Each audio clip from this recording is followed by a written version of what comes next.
Welcome to Tales from the Switch Vault, where I, jimjimjim, look back at some of the weird and wonderful games from the Nintendo Switch. This time, I automate in Factorio. Released originally on PC in August 2020 after 4 years in early access, the game got a surprise launch on Nintendo Switch in October 2022. The hit automation title was the first released by Czech Republic studio Wube Software. Though there are a few factory games on Switch, none match the sheer scale of Factorio. The game has you playing as an engineer who has crash-landed on an alien planet with their ship totally destroyed. You must use the planet's resources to build and launch a satellite whilst avoiding the local wildlife. As with any factory game, you need to gather resources, smelt ore, create items, and combine these to start making useful stuff. You can queue a lot of items to personally make, though later stuff requires specific buildings. Production revolves around conveyor belts and inserters that pick up and deposit any items that need moving. Initially, I found this a little jarring as it adds a layer of complication to the planning and implementation of your factory, though this actually makes it stand out and can lead you to creative solutions with space being limited to the single ground plane. You can't build up, so figuring out the jigsaw of belts and buildings is an ongoing headache. An enjoyable one though. Factorio also uses science packs as a resource, one that must be created from items and then used in research lab to unlock new items, including other forms of science. Add in the aggressive wildlife that you either have to take on or defend against, it all adds up to a great game. I really like the subtle pixel art style, though it can be a little tricky at times to see what things actually are. You can easily get mistaken for something at the beginning, particularly with the map. That's partly my own fault for neglecting the zoom function, which I'm sure is a little more intuitive on PC. It's not a deal breaker and becomes easier over time. It's rather striking how the factory looks once it's built out and you see the inserters rhythmically moving stuff in tandem. It's quite mesmerising. Though the world is relatively drab, the designs of buildings and other things are very colourful, making them pop off the screen. The UI is solid enough, with just 4 menus for all the items you will ever need to create. Each iteration of item is next to the previous one, with succinct info on what it does and requires. It's really well laid out. There are some excellent sounds, from the slaps of your feet as you run around, the twang of the pickaxe into the ore, or just the humming of a generator. It's all awesome. The music is subtle and complements the mechanical clanking with its weird alien-esque sounds.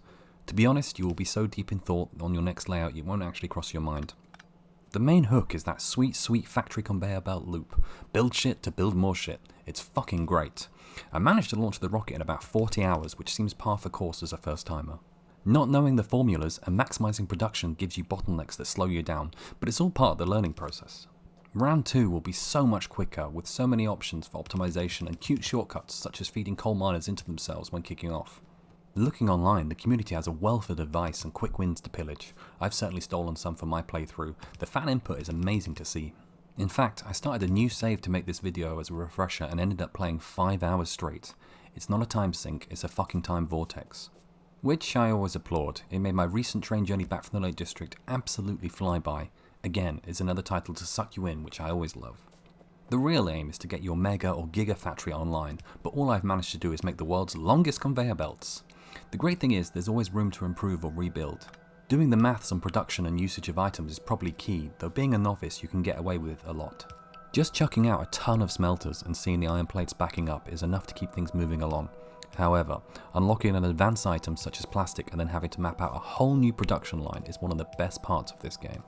It will seem daunting at first, but it's manageable in chunks and extremely satisfying. How Factorio stands out to other factory releases is its non-god mode game, being top-down but giving you a player character to run about as.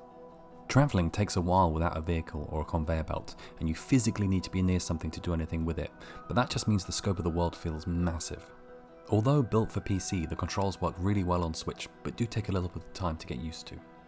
I think the design choices give you the best of both worlds in terms of keeping it immersive but allowing the player to easily see the grander scope.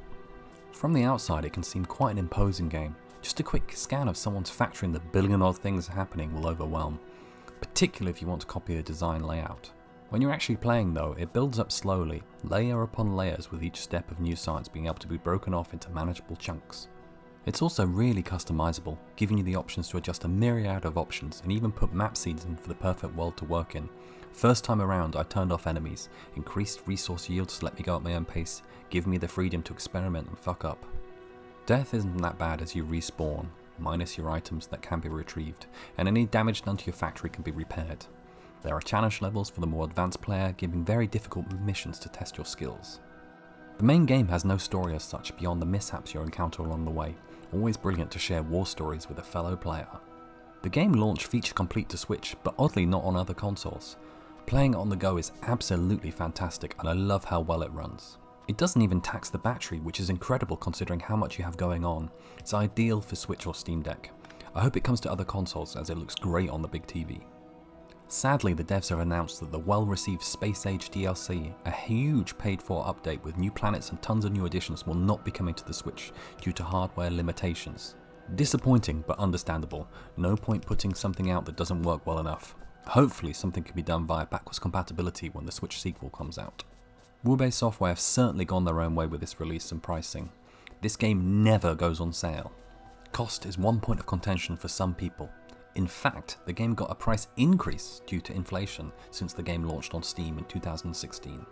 This, though very unusual, is commendable for all the quality and further support the game has received. It is well worth the cost. Most indie titles are now launching around this price range, and not many match the depth or thinking power it provokes. As a first game, it's excellent, and they deserve every success. Originally funded online with a campaign, it then went into early access for many years. Leaning into community feedback allowed for a game of this scope to come to fruition.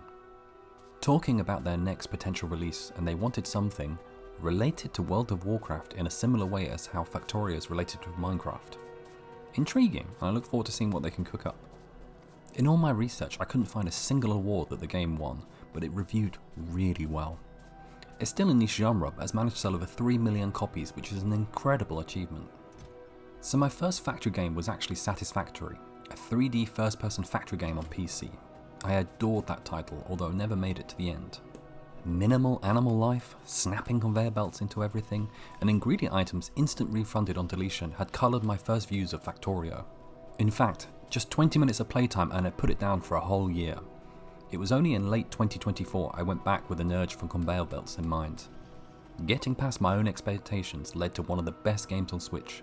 There's a lot of talk online about a rivalry between the two games, but they play so differently, it's actually fantastic we have both. I do have a couple of gripes. I find it strange that you launch a satellite and not yourself to beat the game. The other is power outages, which is really on me for not planning better, but having everything grind to a halt when you're a 10-minute walk away from your steam engines is super annoying. But it's all part of the challenge. Pollution, however, is a cool mechanic. Created from your spawning factory, it will attract monsters to come and destroy your base. It's got great Starship Trooper vibes. Factorio is great for newbies or veterans of the genre. Min-maxing does exist, and in detail online, but it works well enough just to pump stuff out into the system to keep everything running. For my next major playthrough, I still need to explore trains and nuclear power, which I totally avoided on my last time. It's so much fun to expand and upgrade what you've already created. Check out the surprisingly deep demo if any of this interests you.